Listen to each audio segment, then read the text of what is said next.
bendición a todos. Amén. Me alegro de veros. Vengo aquí con disposición a disfrutar, como de hecho estoy disfrutando. Amén. Aleluya. Creo que llevamos un rato de culto precioso, donde Dios nos está bendiciendo en la alabanza, en la oración. Y bueno, pues quisiera hacer bien. Amén. Aleluya. Quisiera hacer bien a todo el que lo necesite. Porque por mi parte, yo ya estoy bendecido.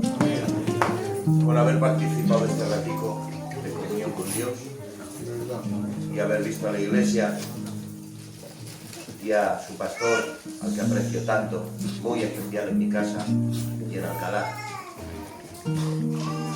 Y creo por fe, que el Dios que nos alimenta hoy puede hacerlo una tarde más. Aleluya. Así que vamos a la palabra del Señor.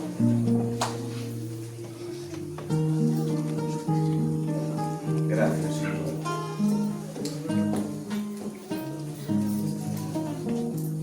Gracias, Dios.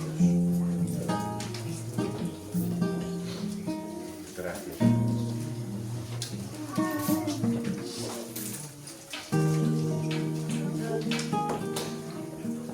Dame un momento para encontrar las notas, que yo las había dejado aquí. O sea, seguro que están aquí. Pero aquí no creo que se hayan ido.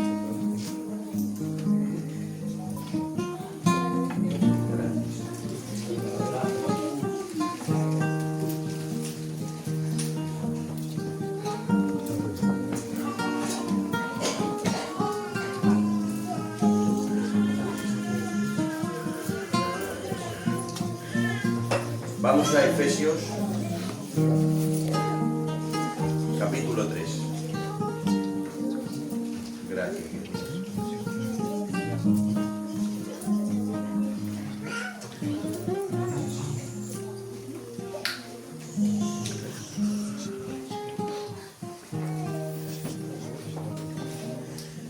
Dice la palabra del Señor.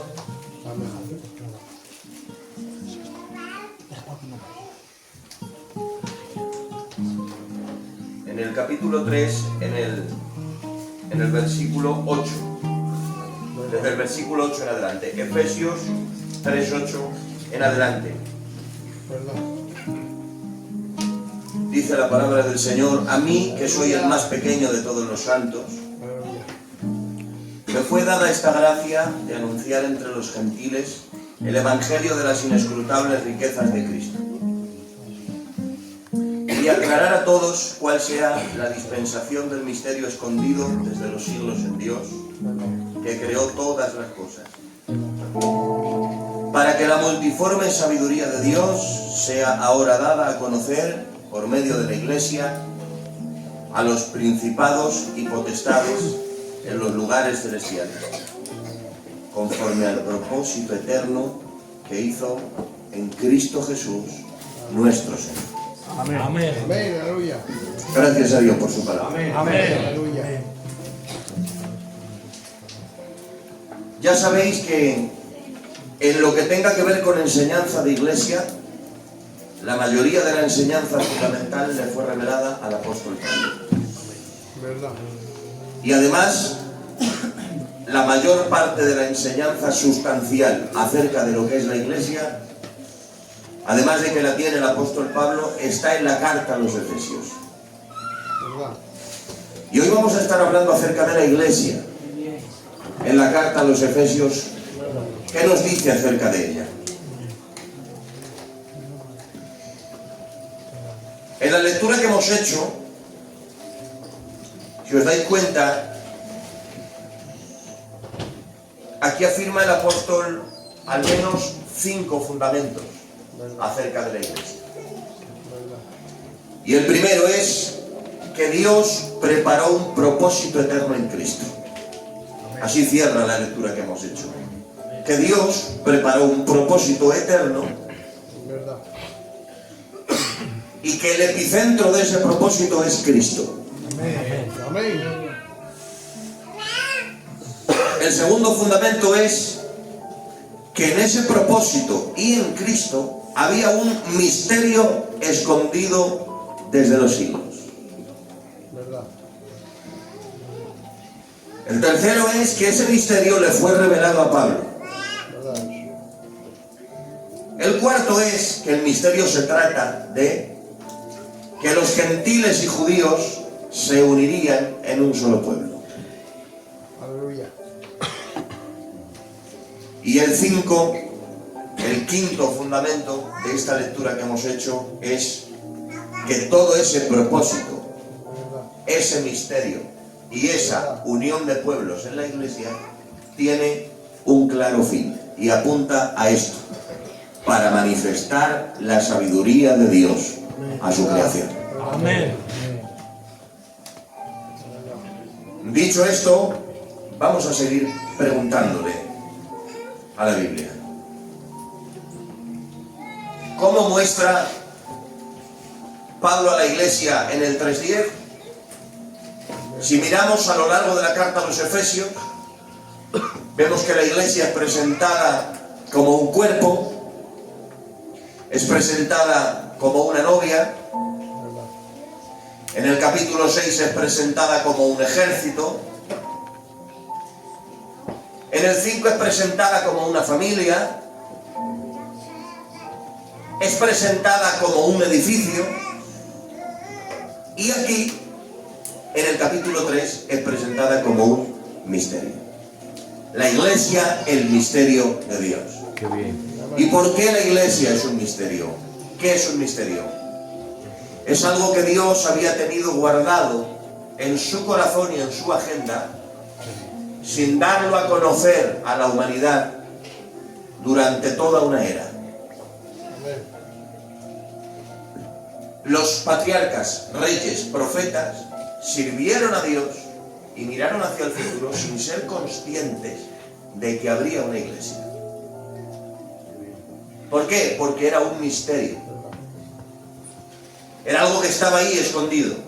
Algo que Dios tenía preparado para sacarlo llegado el tiempo. Por eso, el contraste entre el antiguo pacto y el nuevo es que el nuevo es una manifestación de misterios de los planes ocultos de Dios. Por eso el Antiguo Testamento, el Antiguo Pacto tiene las sombras y las figuras. Pero el nuevo pacto tiene la sustancia revelada y manifestada. Qué bien. Amén. Por eso el gran misterio del nuevo pacto es la encarnación del Verbo. Amén. Dios hecho hombre caminando entre nosotros. Amén. El misterio final de la historia es, dice Pablo, he aquí digo un misterio, no todos dormiremos, pero todos seremos transformados. A la final trompeta, los muertos resucitarán incorruptibles y nosotros seremos transformados. El gran misterio final de esta era es el arrebatamiento de la iglesia y la resurrección bendita en la esperanza del Señor Jesús. Pues entre estos dos misterios, el de la encarnación del Verbo y el del arrebatamiento, ¿Verdad? hay un misterio en medio que conecta ambos, y es el misterio de la iglesia.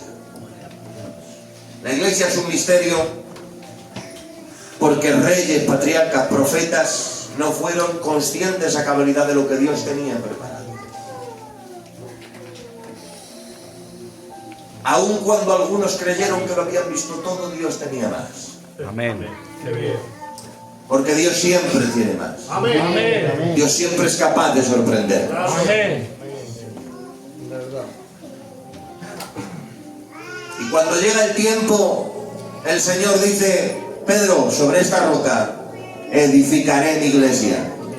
Sobre la revelación de que Jesús es el Cristo. Y ahí es cuando Jesús manifiesta y verbaliza ¿Verdad eso? el misterio escondido.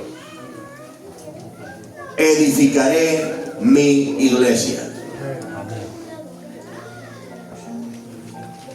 ¿Verdad? Y esto nos lleva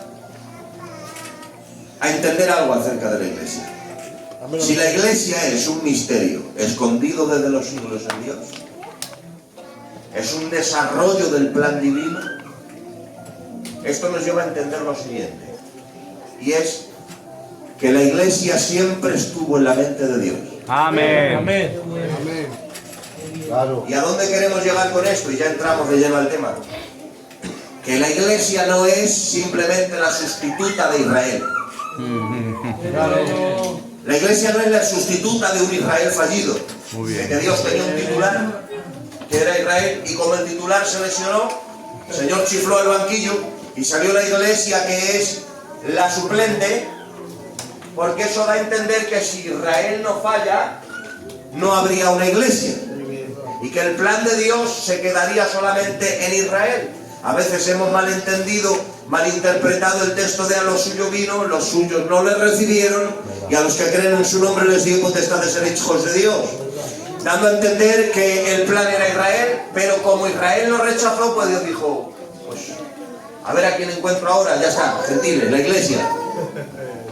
Cuando si vamos al origen del pacto de Dios con Israel, que es Abraham, el primer tronco que Dios tomó para de él sacar el pueblo de Israel, y con él empezó la amistad con Dios, con él empezó el pacto, con él empezaron las promesas, pues desde el origen ya de Abraham, Dios revela la amplitud del propósito. Y dice Abraham, en tus simientes serán benditas todas las familias de la tierra.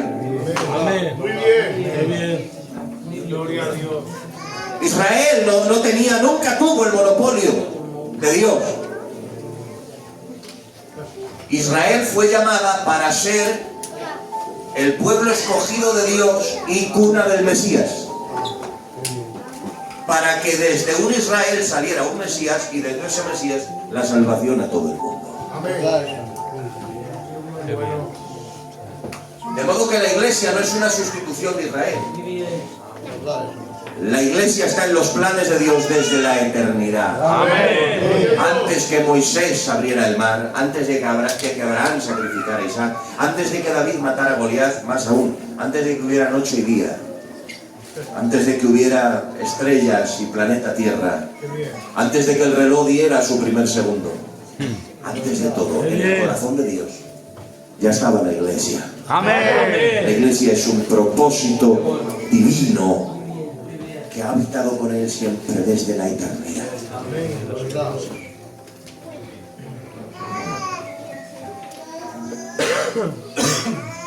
Y pregunto, ¿a cuántos les hace bien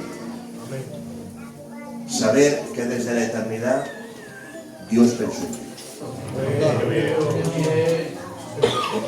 Qué bien.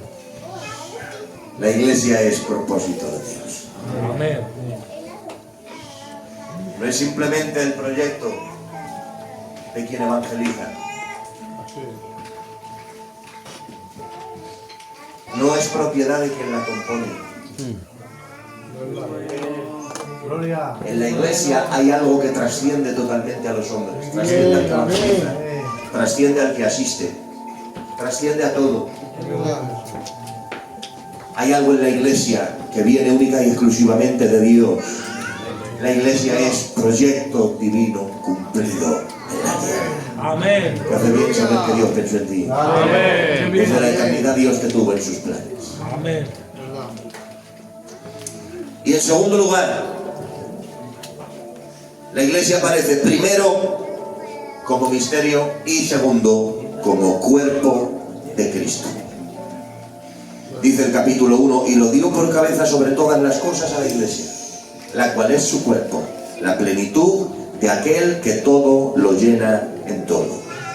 Dejadme pararme aquí por un segundo y deseo que te haga sentir lo que me ha hecho sentir este tema cuando lo he estado considerando. Ser cuerpo de Cristo es un título único, con implicaciones únicas. Israel no fue llamado cuerpo de Cristo. Los ángeles nunca han recibido el título de cuerpo. Israel es pueblo. Los ángeles son creación, son su ejército, son sus mensajeros. Pero ni con Israel ni con los ángeles Dios ha manifestado ese grado de generosidad, de darles el título y la identidad de ser cuerpo de Cristo. Esto es algo exclusivo de la iglesia. ¿Quién es entonces la iglesia? Para que el Señor diga que es su propio cuerpo.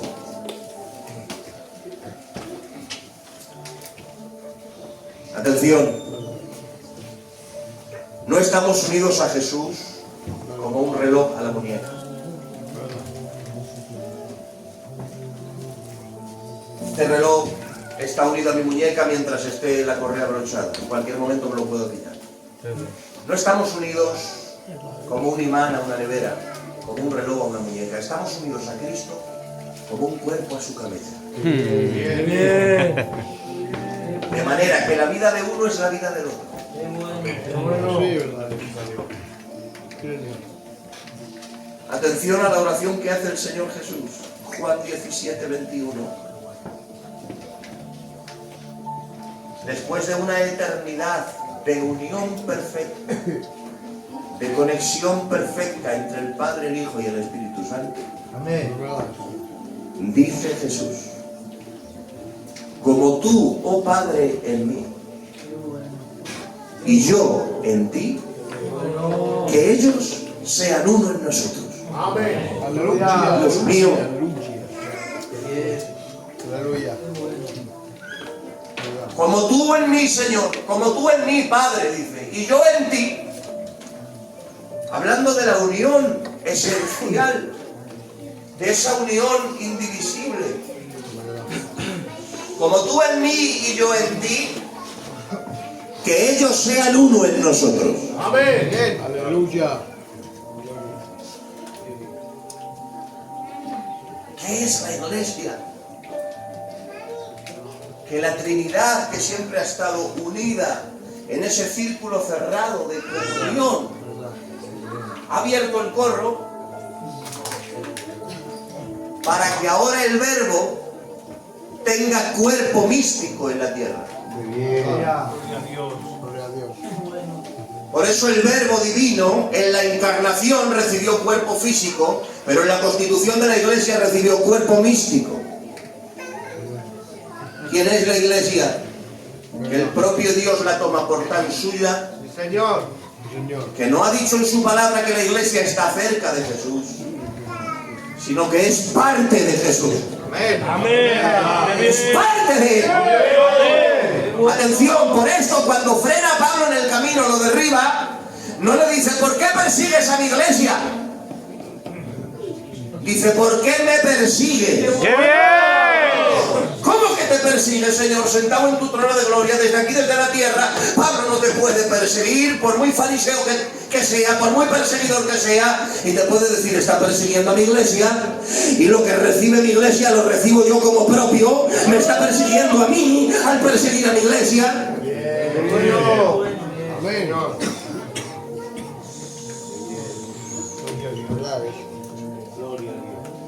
La iglesia ha recibido el privilegio de unirse a Él, de, en calidad de iglesia, ser uno con Jesús. Aleluya. No hablo de en calidad de individuo, ser parte de la Trinidad. No quiero que suene a una herejía de estarnos elevando nosotros a la divinidad. Seguimos siendo hombres mortales. Gloria. Pero en calidad de iglesia, su cuerpo se une a Él. De modo que su iglesia es parte de Él. Aleluya.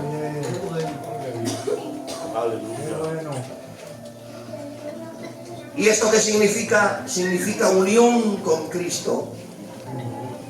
De modo que lo que la iglesia vive, Jesús lo siente. Qué bien. Aleluya. Lo que la iglesia vive, Jesús lo siente. Oh, qué bien. Así es. Por eso cuando hay alguien que hace daño a su cuerpo, le dice: me estás persiguiendo a mí. Amén.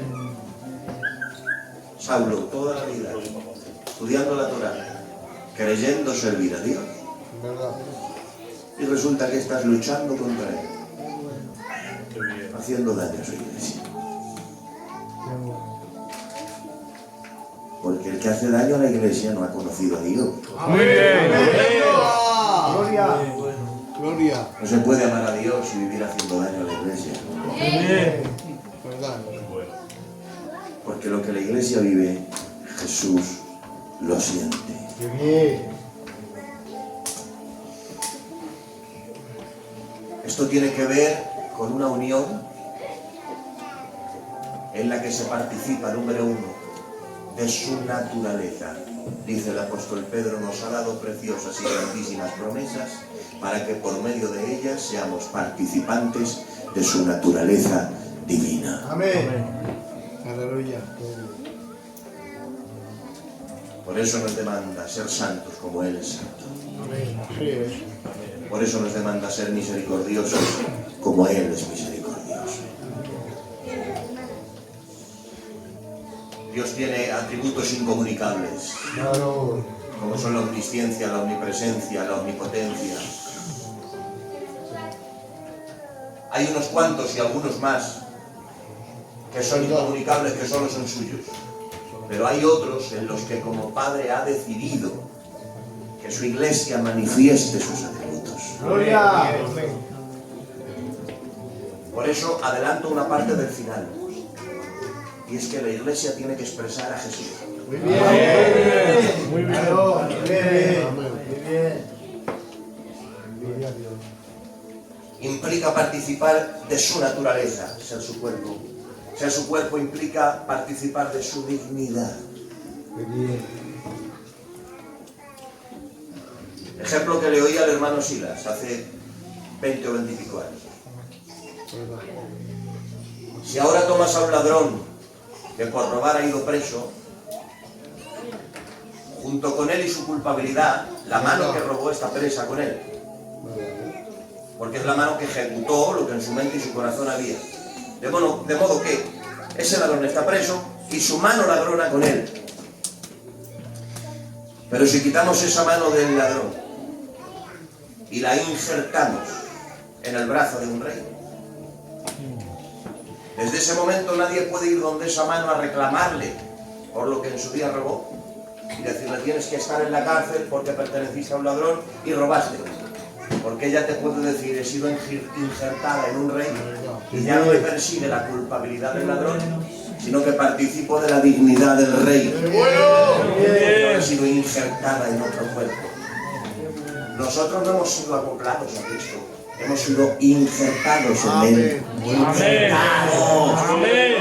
Eso significa que el diablo ya no puede venirte a decir tú hiciste, tú hacías, tú en el mundo eras esto, tú en el mundo eras aquello, tú pecabas así, tú pecabas allá. Tú puedes decirle sí, pero he sido injertado en un nuevo lugar, he sido injertado en una nueva cabeza y las cosas viejas pasaron, todas han sido hechas nuevas. Ya no te persigue la culpabilidad de tus pecados, ya no te persigue la condenación de Adán, ahora está sobre ti la dignidad del Hijo de Dios.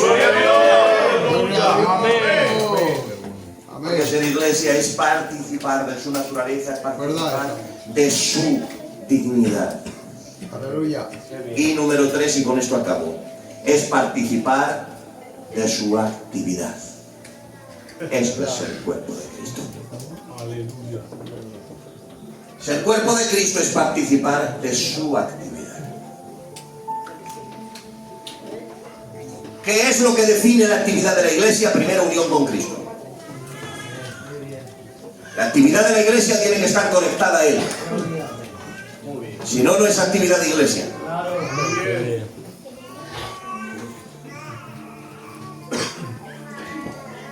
Creo que hay que distinguir entre lo que es una actividad religiosa, ¿Verdad? social, evangélica, a lo que es actividad de iglesia como cuerpo de Cristo. ¿Verdad esa? Y ahora dejadme que con el cariño y la confianza que me siento aquí, Amén. entre colegas, les sea muy franco. Veo a mucha gente confundida, creyéndose que la actividad de la iglesia es pasarlo bien, echar buenos ratos,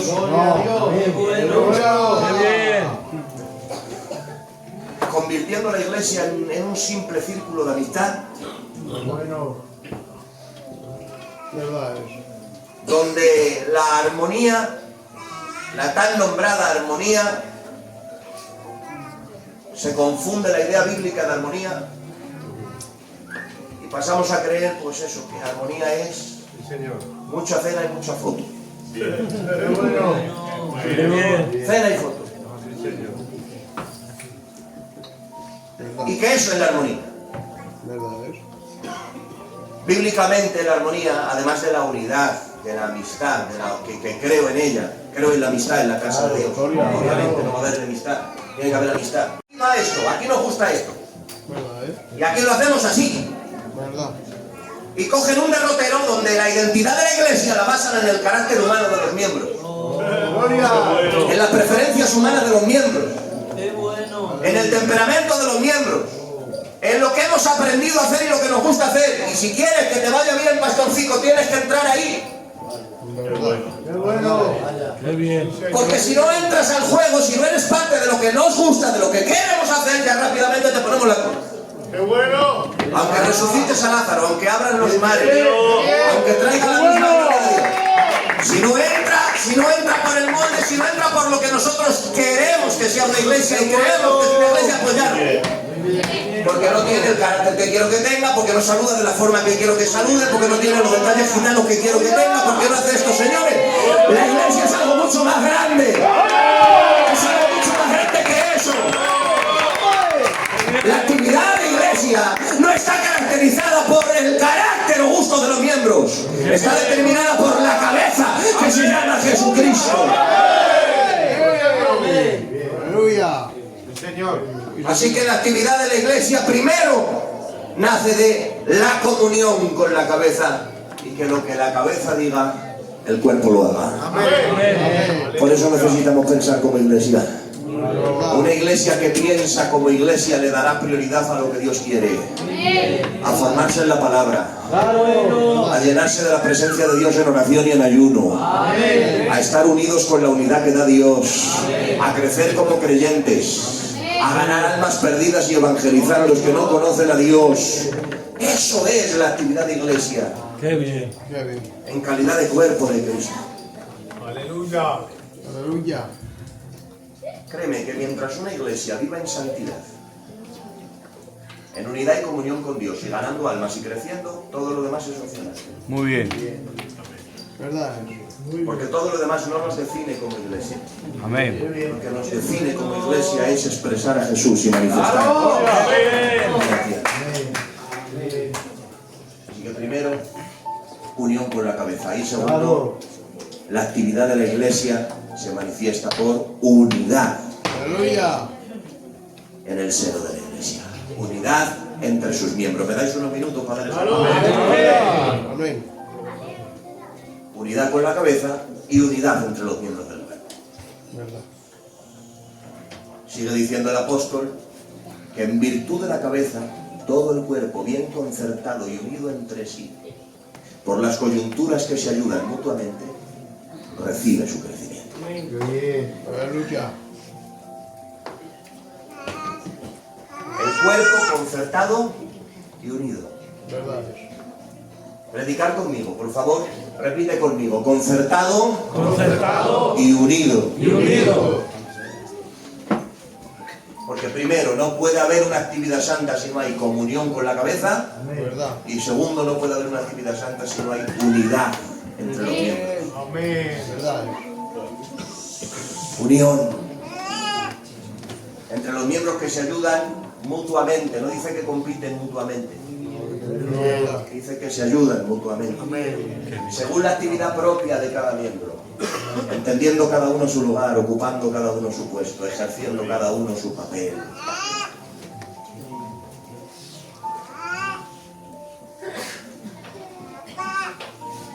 Unidad. ¿Qué se necesita para que haya unidad? Primero, muy rápido te lo comparto. Para que haya unidad tiene que haber una primera cosa en todos los que estamos aquí. Y es el sacrificio de los deseos y metas personales. Qué bien.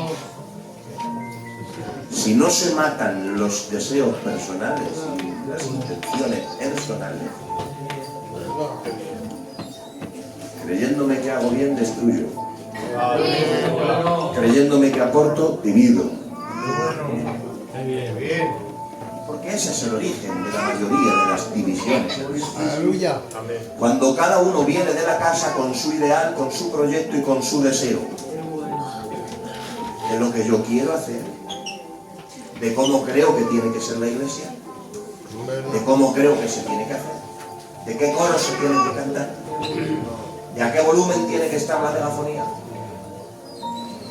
que de qué manera se tienen que colocar los bancos, que de qué manera se tiene que ministrar, que a quién tiene que poner y quitar el pastor. Y cuando cada uno viene con su meta personal, con su deseo personal, claro, por eso para evitar choques tiene que haber semáforos en rojo. Qué bien. Sí, Señor. Por eso los semáforos en rojo salvan tantas vidas. Porque si quieres que todos choquen y que queden siniestros todos los coches, autobuses y camiones, pon todos los semáforos en verde, que todo el mundo tenga paso a cruzar por donde quiera. Todos los semáforos en verde, colisión masiva. ¿Verdad? Pero ¿qué es lo que evita el choque? El entender prioridades. Y que aunque uno venga con sus ideas, con sus deseos, con sus intenciones, encuentre su semáforo rojo. Y cada uno entienda cuando le toca estar quieto. Y dejar que los demás trabajen, que los demás se muevan, que los demás se muevan.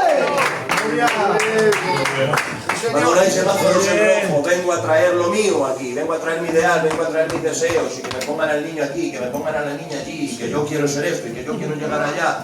Y al final la iglesia se convierte en una plataforma de mi deseo personal. Al final resulta que la iglesia para mí deja de ser iglesia para ser el trampolín que yo uso para saltar a donde yo quiero. Por eso hay tanta gente que pasan unos años, te lo ves aquí, pasan unos años, te lo ves allí, pasan unos años, te lo ves allí. Ya no es aquí nada, iba allí, pero allí me fui, pero allí me fui también, pero allí no me gustaba tampoco y me fui. Y siempre se van yendo buscando iglesias aquí, iglesias que no haya mucho candidato para que salgan contra los juegos, para que no haga falta, iglesias que se están abriendo normalmente. Hay alguien abriendo una iglesia, me meto allí, se está abriendo porque me va a necesitar un candidato y me arrimo allí y van pim, venga brinco por las iglesias, porque lo único que ven en la iglesia es la plataforma de llegar a donde ellos quieren, donde yo quiero. ¿Qué iglesia me va a dar lo que yo quiero? Pues esta, da igual, lo demás da igual. Maometanos, testigos de Jehová, mormones, da igual. Lo importante es que me ayude a dar el salto. Amén. Y luego están los que aman su iglesia, los que se comprometen con su iglesia. Y dicen, sí, yo tengo aquí unos deseos, unos anhelos, que bueno es tener anhelos y tener deseos, pero, Señor, tu voluntad ante todo. Y donde tu iglesia me necesite, ahí estaré. Si hay que ser candelabro en el templo, pues candelabro. Pero si hay que ser la anilla de una cortina, pues la anilla de una cortina sujetando la cortina. Y si hay que hacer un tazón o una cuchara en el altar, un tazón o una cuchara en el altar. Pero lo importante es estar haciendo lo que Dios quiere, cuando Dios quiere. Ser bendición para la iglesia de Dios. Es decir, tomar mis deseos y metas personales, llevarlos a la cruz y no usar a la iglesia para mis deseos, sino decir, Señor, aquí estoy para servirte a ti, para servir a tu iglesia, para bendecir a tu iglesia, no donde yo quiero, no donde mi familia quiere, sino donde tú quieras y cuando tú quieras. Eso es haber entendido lo que es ser miembro de la iglesia. Gloria a Jesús. Gloria a Dios. Para que haya unidad, las metas personales tienen que ir a la cruz. Muy bien. Porque si todos llegamos con metas personales, todas metas personales serán nuestro choque. Pero cuando las llevamos a la cruz, no traemos aquí metas personales, sino que todos somos una piedra más en este edificio. Qué bien. Un miembro más en este cuerpo, una oveja más en este rebaño. Aleluya. ¿Verdad?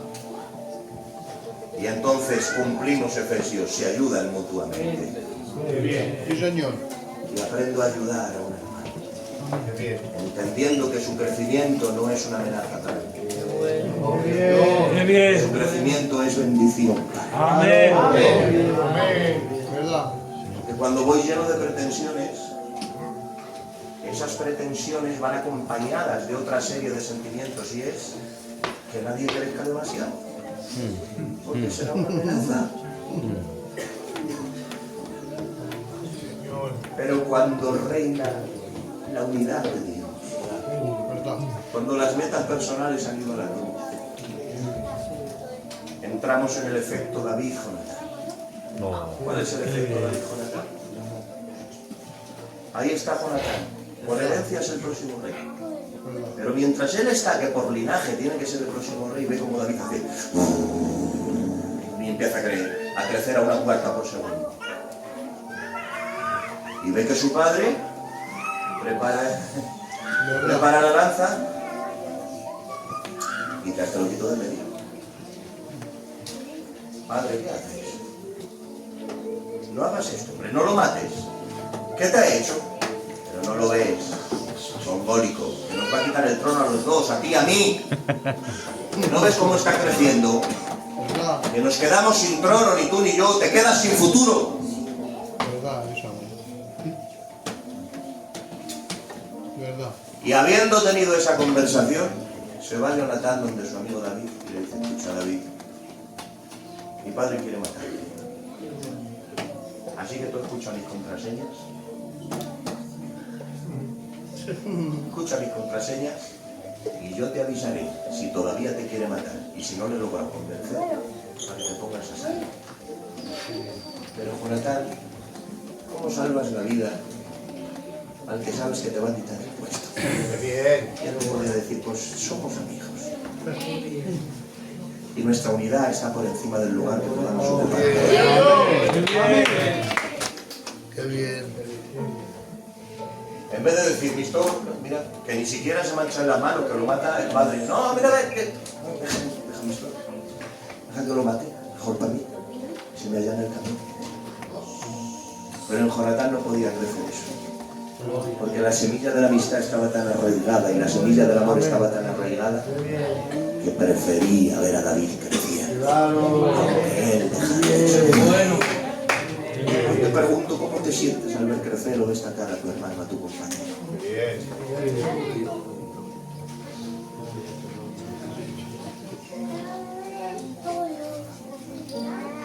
El éxito de los demás no es una amenaza para mí, Verdad. porque la luz no apaga otra luz, Claro. Bien. Bien. Verdad. sino que la potencia. Claro. Amén. Aprendamos a ver bendición en el crecimiento de los demás, Así es. más allá de las metas personales, para trabajar como un cuerpo unido. Unidad. Se dijeron dos guerreros de Dios: si los amonitas fueren más fuertes que tú, yo te ayudaré. Y si los sirios fueren más fuertes que yo, tú me ayudarás. Esforcémonos ahora por el pueblo de Jehová y que Jehová haga lo que bien le parezca. Amén. Amén.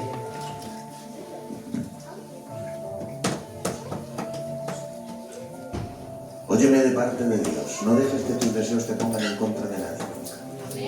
Amén. Amén. Deja que tu corazón sea bautizado por el amor de Dios. Amén. Verdad. Porque tu éxito no es otro que ser quien Dios quiere que seas, Amén. hacer la voluntad de Dios. Verdad. Y todo lo que Dios tiene para ti se alcanza en unidad. Amén. Lo que se alcanza rompiendo, dividiendo y estropeando no vino de parte de Dios. Amén. Lo que Dios da lo da con legalidad. Amén. Unidad del cuerpo de Cristo. Metas personales sacrificadas, y entonces, si todas las metas personales están sacrificadas, ¿qué es lo que buscamos? ¿Qué es lo que perseguimos? Un solo fin común. Libro de los Hechos dice: y la multitud de los que habían creído era de un solo corazón, era de un solo alma. Aleluya. Unidos. Verdad. Buscando lo mismo. Verdad. Buscando la unidad de la iglesia, la bendición de Dios, el crecimiento.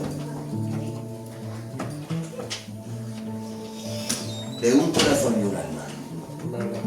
un Señor, una fe, un bautismo.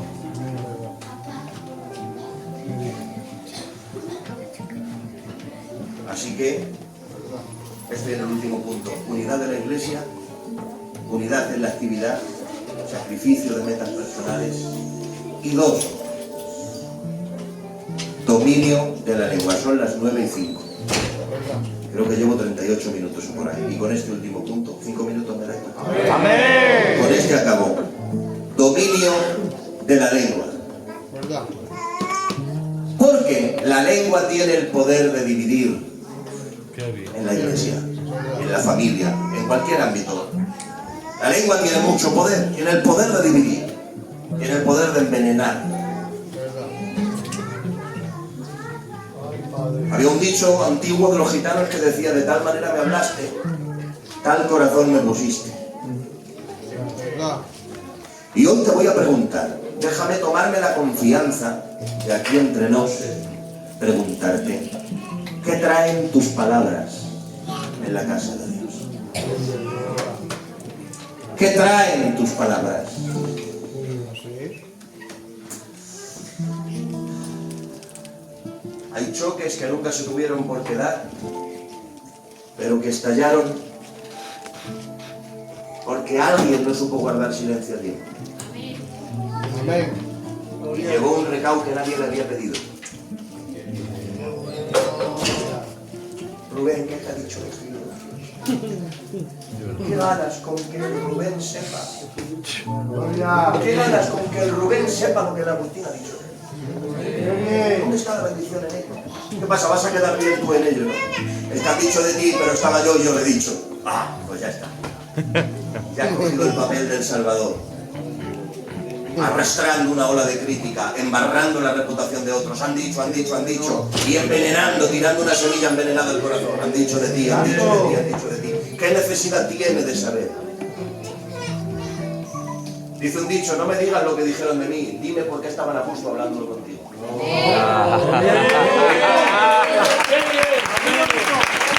Ese es el problema. El que viene como recadero ¿Verdad? a comentarte lo que han dicho de ti, realmente lo único que busca es el morbo de ver qué cara pones. Sí, Señor. Cierra tu corazón. Cierra tu corazón a los recaderos no contratados que vienen a envenenarte el corazón. Cierra el corazón y rechaza esa semilla en el nombre de Jesús. Pero qué peligroso es el lío que trae. Peligroso. Y qué comportamiento tan extendido, por desgracia. ¿Cuánto bien hace una persona que sabe callar a tiempo? Amén. Dios mío. Dice la palabra, es que lo dice la palabra. Mira, te lo digo en palabras bíblicas sin quitar ni poner. Salomón, el hombre más sabio de la historia, ¿Verdad? dice: sin leña se apaga el fuego, ¿Verdad? y donde no hay chismoso cesa la contienda. Amén. ¿Verdad? Sin leña se apaga el fuego, diciendo que la leña es combustible para el fuego. Pues de igual manera, el chismoso es combustible para la contienda. Queremos que se paren las contiendas. Amén. Dejémoslas sin combustible. Aprendamos a guardar silencio. Y que cuando un comentario llegue a mí, en vez de propagarlo como un incendio, lo apagamos en el nombre de Jesús y decimos: vamos a tener conversaciones de bendición, conversaciones de unidad, conversaciones que edifiquen, conversaciones, aleluya, que aporten. Dominio de la lengua, una lengua prudente en las manos de Dios. ¿Verdad? Que mi boca sea usada por Dios y no por el enemigo. Amén. ¿Quién está usando nuestra boca? ¿Verdad? Creo que hoy es un buen día para hacer un compromiso con Dios. Y el Señor, te consagro mi boca, Amén. Aleluya. para que lo que salga por mi boca, Señor, promueva tu propósito y esparza una semilla santa en medio de tu pueblo. Aleluya. Dominio de la lengua para construir un ambiente de paz. Sacrificio de metas personales para perseguir todos la meta de Dios. Nos lleva a una iglesia unida, preparada para la actividad del cuerpo de Cristo, que es expresar a Jesús. Escúchame, hay gente muy necesitada. Hay gente en nuestros bloques, gente que vemos a diario en los trabajos, que su vida se está acabando, el enemigo los está destruyendo. Diariamente nos cruzamos con miles de personas que van camino al infierno sin Jesús. El mundo está clamando por una solución. Y esa solución no la tienen los políticos, no la tiene la medicina, no la tiene el dinero, la tiene la Iglesia de Jesucristo. El cuerpo de Cristo, la que manifiesta al Hijo de Dios. Hay mucha gente a la que sanar, hay muchos heridos que restaurar, hay muchos perdidos que traer a la presencia de Dios. Cuando se comprometen a ser instrumento en las manos de Dios, a ser el cuerpo de Cristo. De igual manera que cuando yo quiero coger esta botella, el cerebro da la orden a la mano y le dice, coge la botella, y la coge. Que seamos ese cuerpo que obedece las órdenes de la cabeza, y que cuando la cabeza mire un alma necesitada y diga, Cornelio, lo tengo que alcanzar, y tire de su cuerpo y diga, Pedro, ves y háblale de mi parte. Atrévete a ser ese miembro activo del cuerpo de Cristo. Que cuando Dios quiera tocar un alma te pueda llamar a ti. Que cuando pueda sanar un herido te pueda llamar a ti. Que cuando quiera traer un perdido te pueda llamar a ti. ¡Qué privilegio que Dios cuente contigo! Porque lo que Cristo es, la Iglesia lo expresa. Es hora de que la Iglesia no exprese una cultura, no exprese un carácter humano, ni simplemente una denominación. No, la Iglesia ha sido llamada a expresar al Rey de Reyes, al Señor de Señores. Enhorabuena por ser Iglesia de Jesucristo. Que Dios os bendiga mucho. Un abrazo.